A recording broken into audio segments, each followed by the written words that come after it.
بسم اللہ الرحمن الرحیم۔ مطلق کے بارے میں ہم نے پڑھا تھا۔ مطلق بارے میں قانون یہ ہے کہ مطلق اپنے اطلاق پر جاری رہتا ہے۔ جو لفظ مطلق ہے قرآن کا تو مطلق رہے گا، اس کو اپنی طرف سے اس پر قید لگا کر اس کو مقید کرنا یہ جائز نہیں ہے۔ اب اس پر مثال دیتے ہیں۔ اللہ تعالیٰ نے فرمایا الزانیۃ والزانی فاجلدوا کل واحد منہما مئۃ جلدۃ۔ زنا کرنے والی عورت اور زنا کرنے والا مرد غیر شادی شدہ جو ہیں ان میں سے ہر ایک کو 100 کوڑے لگا دو، دونوں کو 100 کوڑے لگا دو۔ قرآن نے زنا کرنے والے کی حد کیا بیان کی کہ اس کو کیا سزا دینی ہے؟ 100 کوڑے۔ تو ان الکتاب جعل جلد المئۃ حدا للزنا، قرآن نے کتاب نے زنا کی حد بنائی ہے کیا؟ جلد المئۃ، 100 کوڑے لگانا۔ فلا یزاد علیہ التغریب، اب اس پر سزا کو زیادہ سزا دینا اور یہ کہنا کہ 1 سال اسے جلا وطن کیا جائے گا، اپنے ملک سے نکال دیا جائے گا، یہ والی سزا یا سزا دینا جو ہے نا وہ صحیح نہیں ہے۔ اور کیونکہ یہ سزا حدیث سے ثابت ہے۔ حدیث کیا؟ البکر بالبکر جلد مئۃ وتغریب عام۔ قرآن میں بھی اسی کا ذکر تھا، البکر بالبکر، غیر شادی شدہ کے ساتھ زنا کرے تو اس کی سزا 100 کوڑے ہے، و تغریب عام، اور 1 سال کی جلا وطنی ہے۔ غریب کسے کہتے ہیں؟ اجنبی کو، اپنے وطن سے اس کو نکال دینا، اجنبی بنا دینا، یہ اس کی سزا بیان ہوئی ہے۔ قرآن میں کیا حکم آیا؟ سزا اس کی کیا بیان کی گئی؟ فاجلدوا کل واحد منہما مئۃ جلدۃ، ان کو 100 کوڑے لگا دو۔ تو شوافی یہ کہتے ہیں کہ 100 کوڑے لگانے کے ساتھ ساتھ اس کی سزا یہ ہے کہ اس کو 1 سال کے لیے جلا وطن کیا جائے۔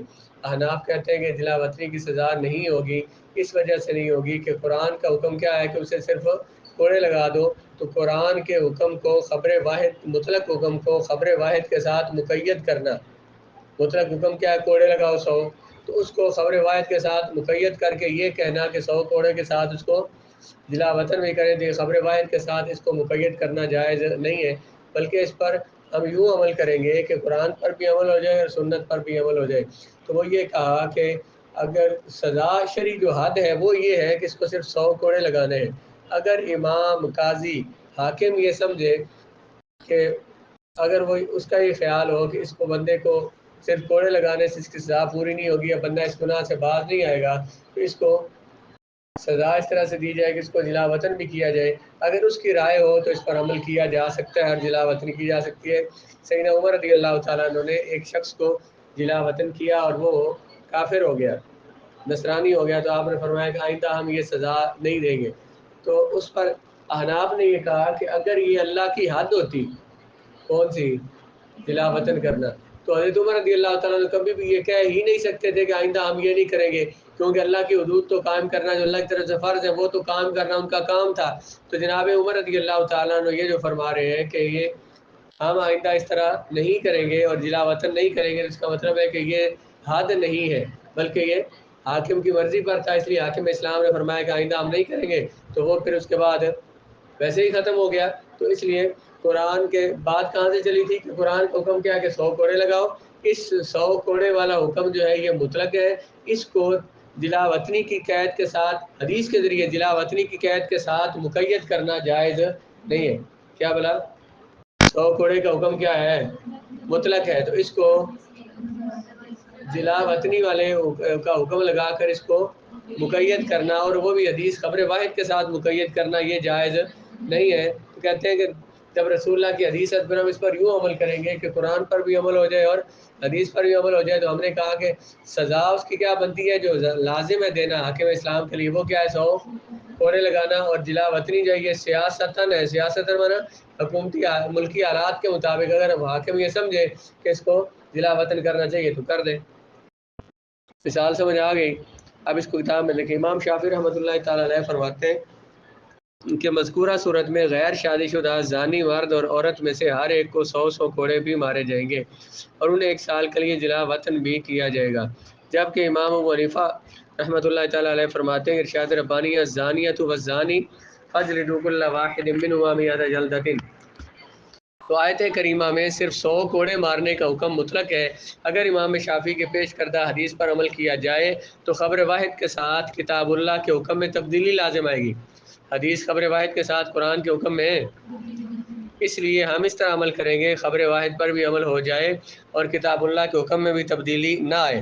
لہٰذا ہم کہیں گے کہ 100 کوڑے مارنا حد فرض ہے اور قرآن سے ثابت ہے، اور 100 کوڑوں پر جلا وطنی کا اضافہ کیا جائے تو یہ کتاب اللہ کے حکم میں تبدیلی ہوگی۔ لہٰذا جلا وطن کرنے کا اضافہ جو ہے سیاستاً جائز ہے۔ سیاستاً ملکی حالات کے مطابق اگر بندے جو ہے چور باز نہیں آتے، یہ زناکار جو ہے باز نہیں آتے اس گناہ سے، تو پھر انہیں ملک سے نکالا بھی جا سکتا ہے۔ ایک اور مثال دی ہے کہ جو مطلق ہوتا ہے قرآن کا، وہ مطلق ہی رہتا ہے، اس کو اپنی طرف سے خبر واحد کے ساتھ اسے مقید کرنا یا قیاس کے ساتھ مقید کرنا جائز نہیں ہے۔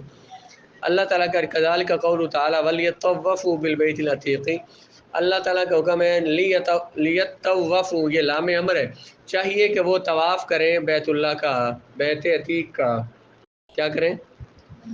بیت اللہ کا طواف کریں۔ حکم کیا کہ بیت اللہ کا، یہ حکم مطلق ہے، صرف حکم کیا ہو رہا ہے؟ طواف کا حکم ہے۔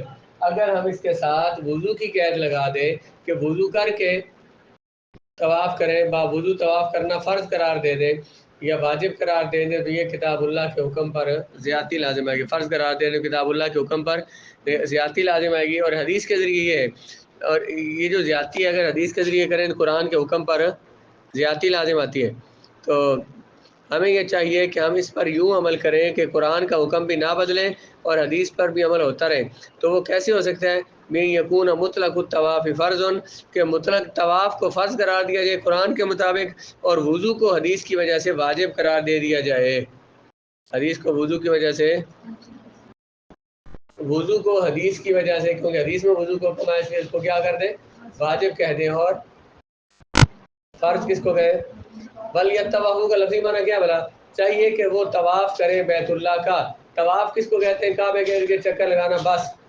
حکم کس کا؟ چکر لگانے کا۔ اس میں یہ حکم نہیں ہے کہ ساتھ وضو کریں۔ اگر وضو کی قید اس کے ساتھ لگائیں گے تو قرآن کے مطلق حکم کو وضو کی قید کے ساتھ مقید کر دیں گے کہ طواف کرو پانی کے ساتھ، اس کے ساتھ طواف کرو وضو کے ساتھ، تو یہ تو قرآن کے حکم پر زیادتی لازم آئے گی۔ قرآن کے مطلق کو مقید کرنا لازم آئے گا، تو یہ جائز نہیں ہے۔ بلکہ ہمیں اس پر یوں عمل کرنا چاہیے کہ قرآن کے حکم پر بھی عمل ہو جائے اور حدیث پاک پر بھی۔ تو یہ کہا جائے گا کہ بیت اللہ کا طواف کرنا، جس نے احرام باندھ لیا تو اس کے لیے بیت اللہ کا طواف کرنا کیا فرض ہے، اور وضو کرنا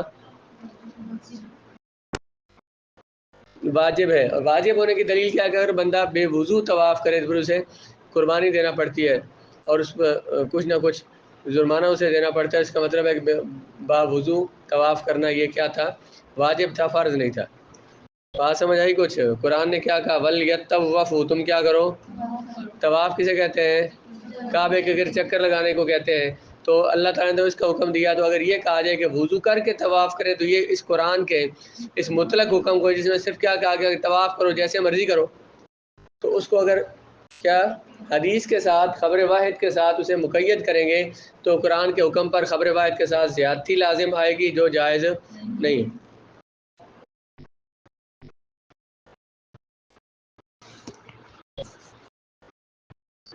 لیکن اسے لکھا شوافع کے نزدیک بیت اللہ کے طواف کے وقت وضو واجب ہے، کیونکہ یہ آیت کریمہ سے یہ سمجھ آتا ہے کہ بیت اللہ کے طواف کی علت کیا ہے؟ اس کی تعظیم ہے، اور حدث و جنابت کے حالت میں طواف کرنا کعبے کی اہانت ہے۔ ہمیں جو حکم دیا جا رہا ہے طواف کرو، تو کہتے ہیں کلام سے سمجھ آ رہا ہے کعبے کی طواف کرنے کا مطلب کیا ہے بھائی؟ کعبے کی تعظیم۔ طواف کرنے کا مطلب کیا ہے؟ اگر بندہ بے وضو کرے گا طواف تو کعبے کی تعظیم تو نہیں ہو رہی، جو مقصد تھا وہاں پہ نہیں ہو رہا، اس لیے کعبے کے طواف کے ساتھ ساتھ کیا لازم قرار دیں گے؟ وضو بھی لازم قرار دے دیں گے۔ یہ کس نے کہا ہے؟ شوافع نے۔ امام اعظم کیا فرماتے ہیں کہ ولیطوفوا کا کیا معنی ہے؟ طواف کرو۔ طواف کا معنی کیا؟ کعبے کے گرد۔ اس میں کہیں بھی وضو کی شرط نہیں، اس لیے وضو شرط نہیں کہلائے گا۔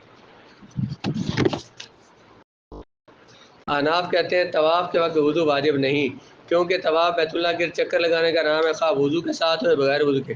یہ اس بات کا تقاضا کرتا ہے کہ مطلق طواف کرنے والے کو حکم طواف بجا لانے والا گردانا جائے۔ جو کوئی بھی صرف طواف کرتا ہے، وضو نہیں بھی کرتا، تو اسے بھی کیا کہا جائے؟ کہ وہ طواف کرنے والا ہے، اس پر اس مذکورہ حدیث کی وجہ سے وضو کا شرط کا اضافہ نہ کیا جائے تاکہ مطلق پر زیادتی لازم نہ آئے۔